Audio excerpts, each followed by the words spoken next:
ಈಗ ಮಾವಿನಕಾಯಿ ಸೀಸನ್ ಆಗಿರೋದ್ರಿಂದ ಮಾವಿನಕಾಯಿಯನ್ನು ಉಪಯೋಗಿಸ್ಕೊಂಡು ತುಂಬಾ ರುಚಿಯಾಗಿರುವಂತಹ ಒಂದು ಬ್ರೇಕ್ಫಾಸ್ಟ್ ರೆಸಿಪಿನ ನಾನಿವತ್ತು ಈ ವಿಡಿಯೋ ಮೂಲಕ ನಿಮಗೆ ತಿಳಿಸ್ಕೊಡ್ತಾ ಇದ್ದೀನಿ.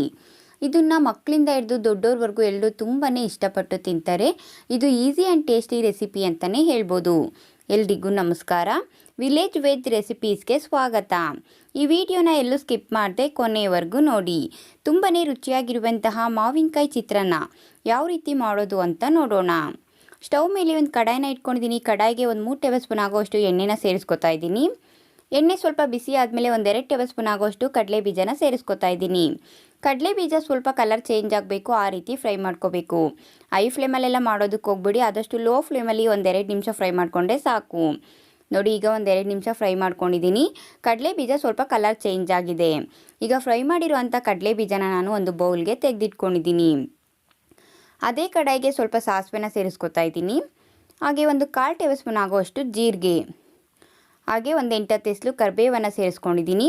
ಒಂದು ಬ್ಯಾಡಗಿ ಮೆಣಸಿಕಾಯಿನ ಕಟ್ ಮಾಡಿ ಸೇರಿಸ್ಕೊತಾ ಇದ್ದೀನಿ. ಒಂದು 1/2 ಟೇಬಲ್ ಸ್ಪೂನ್ ಆಗೋಷ್ಟು ಕಡಲೆಬೇಳೆ, ಒಂದು 1/2 ಟೇಬಲ್ ಸ್ಪೂನ್ ಆಗೋಷ್ಟು ಉದ್ದಿನಬೇಳೆನ ಸೇರಿಸ್ಕೊತಾ ಇದ್ದೀನಿ.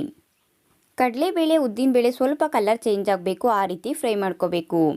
ಲೋ ಫ್ಲೇಮಲ್ಲಿ ಇಟ್ಕೊಂಡು 1 ನಿಮಿಷ ಫ್ರೈ ಮಾಡ್ಕೊಂಡಿದ್ದೀನಿ. ನೋಡಿ, ಈಗ ಕಡಲೆಬೇಳೆ ಉದ್ದಿನಬೇಳೆ ಸ್ವಲ್ಪ ಕಲರ್ ಚೇಂಜ್ ಆಗಿದೆ. ಇಷ್ಟು ಫ್ರೈ ಮಾಡಿಕೊಂಡ್ರೆ ಸಾಕು. ಒಂದು 4 ಹಸಿಮೆಣಸಿಕಾಯಿನ ಉದ್ದುದ್ದಕ್ಕೆ ಕಟ್ ಮಾಡಿ ಸೇರಿಸ್ಕೊಂಡಿದ್ದೀನಿ. ನೀವು ಖಾರ ನೋಡಿಕೊಂಡು ಸೇರಿಸ್ಕೊಳ್ಳಿ. ಈ ಮಾವಿನಕಾಯಿ ಚಿತ್ರಾನ್ನ ಸ್ವಲ್ಪ ಖಾರವಾಗಿದ್ರೇ ತುಂಬಾ ರುಚಿಯಾಗಿರೋದು. ಹಸಿಮೆಣಸಿಕಾಯಿ ಸ್ವಲ್ಪ ಸಾಫ್ಟ್ ಆಗಬೇಕು, ಆ ರೀತಿ ಲೋ ಫ್ಲೇಮಲ್ಲಿ ಇಟ್ಕೊಂಡು 1 ನಿಮಿಷ ಫ್ರೈ ಮಾಡ್ಕೊಂಡಿದ್ದೀನಿ. ಈಗ ಈ ಕಪ್ಪಲ್ಲಿ 1 ಕಪ್ ಆಗೋಷ್ಟು ತುರಿದಿರೋ ಅಂಥ ಮಾವಿನಕಾಯಿನ ಸೇರಿಸ್ಕೊತಾ ಇದ್ದೀನಿ. ಮಾವಿನಕಾಯಿನ ಮೇಲೆ ಸಿಪ್ಪೆ ತೆಗೆದು ತುರಿದ್ಬಿಟ್ಟು ಸೇರಿಸ್ಕೊಂಡಿದ್ದೀನಿ. ದೊಡ್ಡ ಮಾವಿನಕಾಯಿ ಆದರೆ ಒಂದು ಅರ್ಧ ಮಾವಿನಕಾಯಿ ತೊಗೊಂಡ್ರೆ ಸಾಕಾಗುತ್ತೆ. ಮೀಡಿಯಮ್ ಸೈಜ್ ಮಾವಿನಕಾಯಿ ಆದರೆ 1 ಮಾವಿನಕಾಯಿ ಸೇರಿಸ್ಕೋಬೇಕು. ಈಗ ಲೋ ಫ್ಲೇಮಲ್ಲಿ ಇಟ್ಕೊಂಡು 1 ನಿಮಿಷ ಫ್ರೈ ಮಾಡ್ಕೊಂಡಿದ್ದೀನಿ. ತುಂಬ ಜಾಸ್ತಿ ಹೊತ್ತೆಲ್ಲ ಫ್ರೈ ಮಾಡೋದಕ್ಕೆ ಹೋಗ್ಬಿಡಿ, ಅದ್ರ ಫ್ಲೇವರ್ ಎಲ್ಲ ಹೋಗ್ಬಿಡುತ್ತೆ. ಅದಕ್ಕೋಸ್ಕರ ಈಗ ರುಚಿಗೆ ತಕ್ಕಷ್ಟು ಉಪ್ಪನ್ನು ಸೇರಿಸ್ಕೊತಾ ಇದ್ದೀನಿ. ಒಂದು 1/4 ಟೇಬಲ್ ಸ್ಪೂನ್ ಆಗೋಷ್ಟು ಅರಿಶಿಣನ ಸೇರಿಸ್ಕೊತಾ ಇದ್ದೀನಿ. ಈಗ ಎಲ್ಲ ಒಂದ್ಸರಿ ಚೆನ್ನಾಗಿ ಮಿಕ್ಸ್ ಮಾಡಿಕೊಂಡು ಫ್ರೈ ಮಾಡ್ಕೊತಾ ಇದ್ದೀನಿ.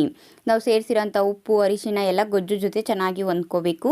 ಆ ರೀತಿ ಚೆನ್ನಾಗಿ ಮಿಕ್ಸ್ ಮಾಡಿಕೊಂಡು ಫ್ರೈ ಮಾಡ್ಕೋಬೇಕು. ನೋಡಿ, ಈಗ ನಾನೆಲ್ಲ ಚೆನ್ನಾಗಿ ಮಿಕ್ಸ್ ಮಾಡಿಕೊಂಡು ಹೊಂದ್ಕೊಳ್ಳೋ ರೀತಿ ಫ್ರೈ ಮಾಡ್ಕೊಂಡಿದ್ದೀನಿ. ಈಗ ಮೆಜರ್ಮೆಂಟ್ ಕಪ್ಪಲ್ಲಿ 1 ಕಪ್ ಆಗೋಷ್ಟು ಸೋನಾ ಮಸೂರಿ ಅಕ್ಕಿಯಲ್ಲಿ ಅನ್ನ ಮಾಡಿಟ್ಕೊಂಡಿದ್ದೆ. ಇವನ್ನ ನಾನು ಕಡಾಯಿಗೆ ಸೇರಿಸ್ಕೊತಾ ಇದ್ದೀನಿ. ನೀವು ಯಾವುದೇ ಅಕ್ಕಿಯಲ್ಲಿ ಅನ್ನ ಮಾಡಿಕೊಂಡ್ರು ಅಷ್ಟೇ ಉದುದ್ರಾಗಿ ಮಾಡ್ಕೊಳ್ಳಿ, ಆವಾಗ ರೈಸ್ ಐಟಮ್ ತಿನ್ನೋದಕ್ಕೆ ತುಂಬಾ ರುಚಿಯಾಗಿರುತ್ತೆ. ಈಗ ನಾನು ಆವಾಗಲೇ ಫ್ರೈ ಮಾಡಿ ತೆಗೆದಿಟ್ಟಿದ್ನಲ್ವ, ಆ ಕಡಲೆ ಬೀಜನ ಸೇರಿಸ್ಕೊತಾ ಇದ್ದೀನಿ. ನಾವು ಒಗ್ಗರಣೆಲೆ ಹಾಗೆ ಬಿಟ್ಟರೆ ಕಡಲೆ ಬೀಜ ಮೆತ್ತಗಾಗ್ಬಿಡುತ್ತೆ.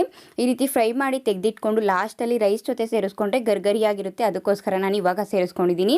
ಈಗ ಸ್ವಲ್ಪ ಸಣ್ಣದಾಗಿ ಕಟ್ ಮಾಡಿರುವಂಥ ಕೊತ್ತಂಬರಿ ಸೊಪ್ಪನ್ನು ಸೇರಿಸ್ಕೊಂಡು ಈಗ ಎಲ್ಲ ಒಂದ್ಸರಿ ಚೆನ್ನಾಗಿ ಮಿಕ್ಸ್ ಮಾಡ್ಕೊತಾ ಇದ್ದೀನಿ. ಗೊಜ್ಜು ರೈಸ್ ಜೊತೆ ಎಲ್ಲ ತುಂಬ ಚೆನ್ನಾಗಿ ಹೊಂದ್ಕೋಬೇಕು, ಆ ರೀತಿ ಚೆನ್ನಾಗಿ ಮಿಕ್ಸ್ ಮಾಡ್ಕೋಬೇಕು. ಹೈ ಫ್ಲೇಮಲ್ಲೆಲ್ಲ ಇಟ್ಟು ಮಿಕ್ಸ್ ಮಾಡ್ಕೊಳ್ಳೋದಕ್ಕೆ ಹೋಗ್ಬಿಡಿ. ಆದಷ್ಟು ಲೋ ಫ್ಲೇಮಲ್ಲಿ ಇಟ್ಕೊಂಡು 1 ನಿಮಿಷ ಚೆನ್ನಾಗಿ ಮಿಕ್ಸ್ ಮಾಡಿಕೊಂಡ್ರೆ ಸಾಕು. ನೋಡಿ, ಈಗ ನಾನೆಲ್ಲ ಗೊಜ್ಜು ಚೆನ್ನಾಗಿ ರೈಸ್ ಜೊತೆ ಹೊಂದ್ಕೊಳ್ಳೋ ರೀತಿ ಚೆನ್ನಾಗಿ ಮಿಕ್ಸ್ ಮಾಡ್ಕೊಂಡಿದ್ದೀನಿ. ತುಂಬ ಅಂದರೆ ತುಂಬಾ ರುಚಿಯಾಗಿರುವಂತಹ ಮಾವಿನಕಾಯಿ ಚಿತ್ರಾನ್ನ ಸಿದ್ಧ ಆಗಿದೆ. ನಾನು ಇದನ್ನು ಸರ್ವ್ ಮಾಡ್ಕೊತಾ ಇದ್ದೀನಿ. ಇದನ್ನು ಚಿಕ್ಕವರಿಂದ ಹಿಡಿದು ದೊಡ್ಡೋರ್ವರೆಗೂ ಎಲ್ಲರೂ ತುಂಬಾ ಇಷ್ಟಪಟ್ಟು ತಿಂತಾರೆ. ಒಂದೇ ರೀತಿ ಚಿತ್ರಾನ್ನ ಮಾಡೋದಕ್ಕಿಂತ ಈಗ ಮಾವಿನಕಾಯಿ ಸೀಸನ್ ಆಗಿರೋದ್ರಿಂದ ಮಾವಿನಕಾಯಿ ಚಿತ್ರಾನ್ನ ಸಹ ಮಾಡ್ಕೊಳ್ಬೋದು. ತುಂಬಾ ರುಚಿಯಾಗಿರುತ್ತೆ. ಹೇಗೂ ಈಗ ಯುಗಾದಿ ಹಬ್ಬ ಹತ್ರ ಬಂತಲ್ವಾ, ಹಬ್ಬಕ್ಕೂ ಸಹ ನೀವು ಈ ರೀತಿ ಮಾವಿನಕಾಯಿ ಚಿತ್ರಾನ್ನ ಮಾಡ್ಕೊಳ್ಬೋದು. ನೀವು ನಿಮ್ಮ ಮನೇಲಿ ಒಂದ್ಸರಿ ಟ್ರೈ ಮಾಡಿ ನೋಡಿ, ಹೇಗಿತ್ತು ಅಂತ ನನಗೆ ಕಮೆಂಟ್ ಮೂಲಕ ತಿಳಿಸಿ. ಖಂಡಿತವಾಗ್ಲೂ ಈ ವಿಡಿಯೋ ಇಷ್ಟ ಆಗಿದೆ ಅಂತ ತಿಳ್ಕೊತೀನಿ. ಈ ವಿಡಿಯೋ ಇಷ್ಟ ಆದರೆ ನಿಮ್ಮ ಫ್ರೆಂಡ್ಸು ನಿಮ್ಮ ಫ್ಯಾಮಿಲಿಗೆ ಶೇರ್ ಮಾಡೋದ್ರ ಮೂಲಕ ನನಗೆ ಸಪೋರ್ಟ್ ಮಾಡಿ. ಇನ್ನಷ್ಟು ಈಸಿ ಆ್ಯಂಡ್ ಟೇಸ್ಟಿ ರೆಸಿಪೀಸ್ಗಾಗಿ ನನ್ನ ಚಾನಲ್ನ ಸಬ್ಸ್ಕ್ರೈಬ್ ಮಾಡ್ಕೊಳ್ಳಿ. ನನ್ನ ಚಾನಲ್ನ ಸಬ್ಸ್ಕ್ರೈಬ್ ಮಾಡಿಕೊಂಡು ನನ್ನ ವಿಡಿಯೋ ನೋಡಿ ನನಗೆ ಸಪೋರ್ಟ್ ಮಾಡ್ತಾ ಇರುವಂಥ ಪ್ರತಿಯೊಬ್ಬರಿಗೂ ಥ್ಯಾಂಕ್ ಯು.